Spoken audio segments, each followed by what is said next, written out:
My people were dead. It is very likely that I am the only survivor. Now I wondered why I was spared, why I alone now traversed these broken pathways towards the Mountain Mother. What was the point to all of this?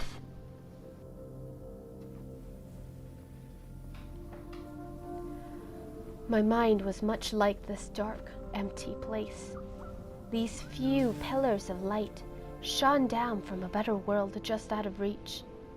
And yet, with each passing light, with each creature greeting me, I felt the shadows fade away. Yes, we had fought and killed and destroyed much of ourselves, caused pain to countless others we shared a world with. But I was still here, still alive.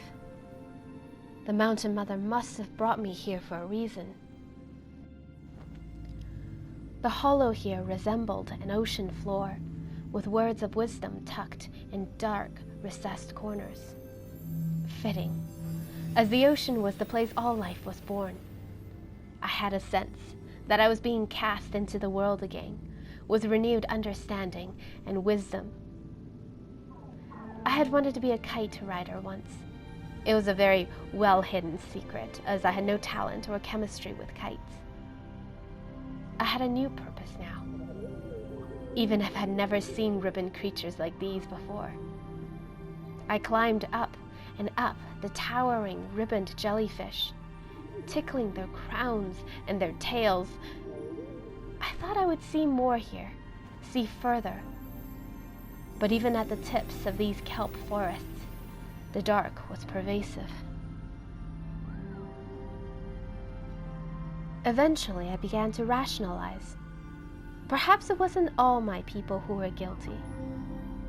Perhaps it was a single dictator.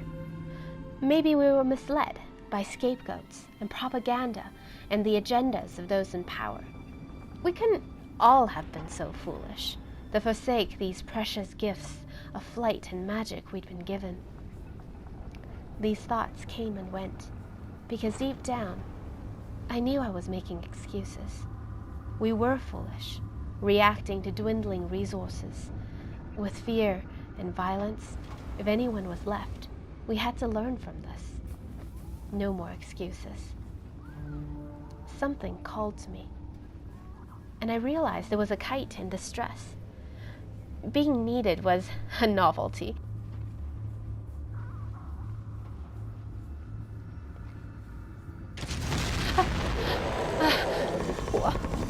What is that? No.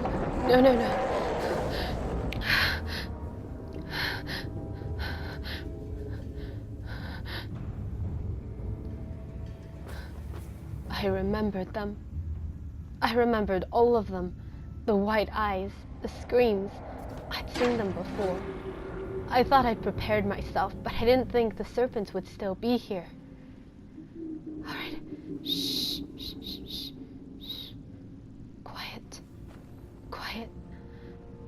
I have to be swift and silent as a ghost, as moonshadow across a desert.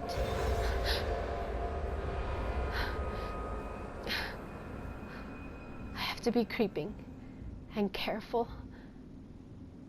I had been naive. What would I do if I found my people and they still used these things? If we were unchanged by the Ragnarok of our own creation? If they hadn't learned what I learned? If they don't see what I see? How can we possibly understand each other? I crept along the walls, ducking beneath panning searchlights. They hadn't found me yet.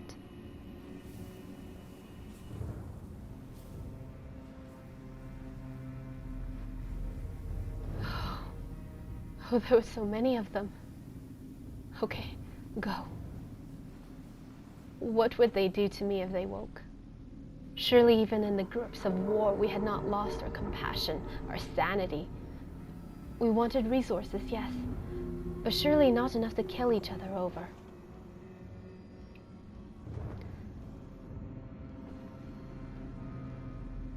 Their eyes were close. I'd never make it. I was only an acolyte. No, I wasn't. I was a sage.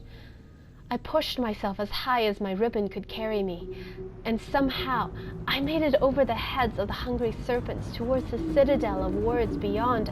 I fell, sliding faster and faster towards the walls of the sanctuary.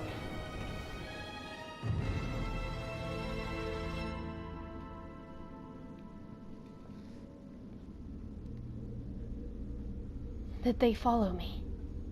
Was I safe?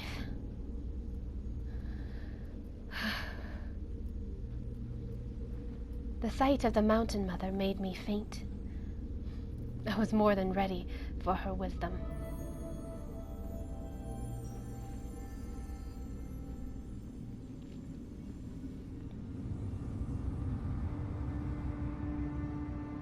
We stood alongside each other, staring up at the mountain. "Do you understand your purpose?" she seemed to ask. I thought I did.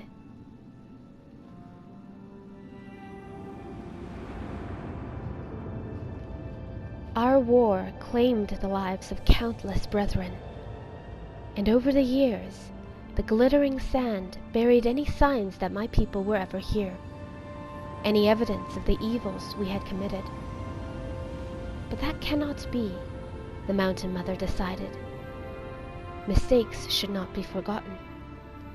So she held in a breath and puffed out the stars, letting words settle overhead. Eventually, a single word fell down to the dunes. It was me.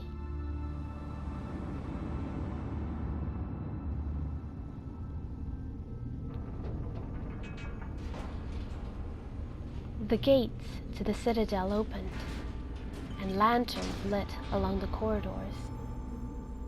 "Go," the Mountain Mother seemed to say. "You were meant to see this."